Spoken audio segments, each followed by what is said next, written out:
ஒரு பக்கம் L Clasico rivalry ஐபிஎல்ல 5 டைம்ஸ் டிராஃபிஸை வின் பண்ண ரெண்டு டீம்ஸ்க்கு நடுவில் நடக்க போற மேட்ச். அதனால கடைசி ஓவர் வரைக்கும் த்ரில்லா போகும்னு பார்த்தா வாங்கேடே ஸ்டேடியத்தில் சத்தமே இல்லாம சம்பவம் பண்ண நம்ம சிஎஸ்கே டீம் ஒன் சைடா இந்த எம்ஐக்கு எதிரான மேட்சை வின் பண்ணிட்டு போயிட்டாங்க.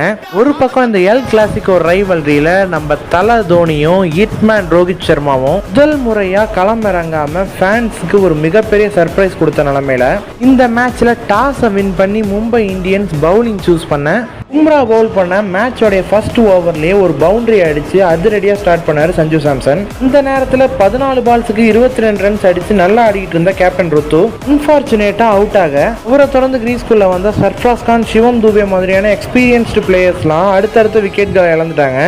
10 ஓவர் வரைக்கும் ஓப்பனரா அதிரடியா விளையாண்டு இருந்த சாம்சன் டீம் அடுத்தடுத்து ஒரு சில விக்கெட்களை லூஸ் பண்றதை பார்த்துட்டு தேவையான இடத்துல மட்டும் அக்ரஷனை காமிச்சு மற்ற இடத்துலலாம் ஒரு ஆங்கர் ரோல் பிளே பண்ணிட்டு இருந்தாரு. இன்னொரு பக்கம் ஆம்ஸ்ட்ரிங் இன்ஜுரி காரணமா இந்த ஐபிஎல் சீசன்ல இருந்து ரூல்ட் அவுட் ஆன ஆயுஷ் மாத்ரேக்கு பதிலா இவர மாதிரியே அதிரடியா விளையாண்டு போன ஐபிஎல் சீசன்ல கலக்கின ஊர்வில் பட்டேல டீமுக்குள்ள சிஎஸ்கே மேனேஜ்மெண்ட் எடுப்பாங்கன்னு பார்த்தா இந்த மேட்ச்லயும் அவருக்கு சான்ஸை கொடுக்காம அவருக்கு பதிலாக கார்த்திக் சர்மா மேல மறுபடியும் நம்பிக்கை வச்சு இந்த மேட்சோடைய 11ஸ்ல எடுத்தாங்க.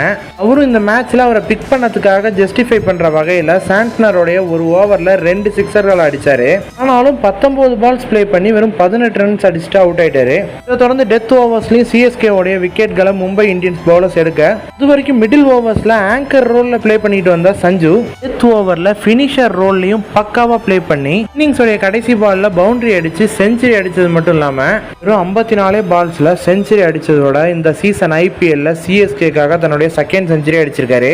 இதன் காரணமா சிஎஸ்கே 20 ஓவர்கள்ல 6 விக்கெட் இழப்புக்கு 207 ரன்கள் அடிச்சாங்க. மும்பைக்கு எதிரான சாம்சனோடைய இந்த ஒரு பிரேவ் இன்னிங்ஸை பார்த்து திலக் வர்மா, ஹார்திக் பாண்டியா, ஜஸ்பிரீத் பும்ரா அப்புறம் சூரியகுமார் யாதவ் போல எம்ஐயோடைய சீனியர் பிளேயர்ஸ் எல்லாரும் பாராட்டி இருந்தாங்க. இதை தொடர்ந்து சேஸ்ல ஓபனரான டேனிஷ் விக்கெட்டை ஃபர்ஸ்ட் ஓவர்லயே அகில் ஹுசைன் எடுக்க அடுத்த ஓவர்லயே முகேஷ் சௌத்ரி, குவிண்டன் டிகாக் விக்கெட்டை கைட்டிட்டாரு. இதன் காரணமா எம்ஐ டீம் பவர் பிளேல 3 விக்கெட்களை இழந்து தடுமாறினாங்க.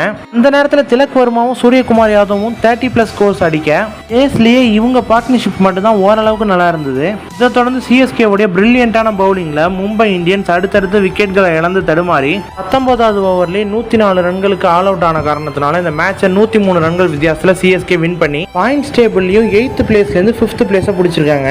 இந்த மேட்ச்ல சிறப்பா பவுல் பண்ண அகில் ஹுசைன் 4 ஓவர்களையும் பவுல் பண்ணி 17 ரன்களை மட்டும் விட்டு கொடுத்து 4 முக்கியமான விக்கெட்களையும் எடுத்தாரு. அதோட நூர் அகமதும் ஒரே ஓவர்ல 2 விக்கெட் எடுத்து இந்த மேட்சை சிஎஸ்கே வின் பண்ண ஒரு காரணமா அமைஞ்சாரு. எம்ஐக்கு எதிரான இந்த ஒரு எல் கிளாசிக்கோ ரைவல்ரிய சிஎஸ்கே ஈஸியா வின் பண்றதுக்கு யார் காரணம்ங்கிறத மறக்காம நம்ம கமெண்ட்ஸ்ல சொல்லிட்டு போங்க.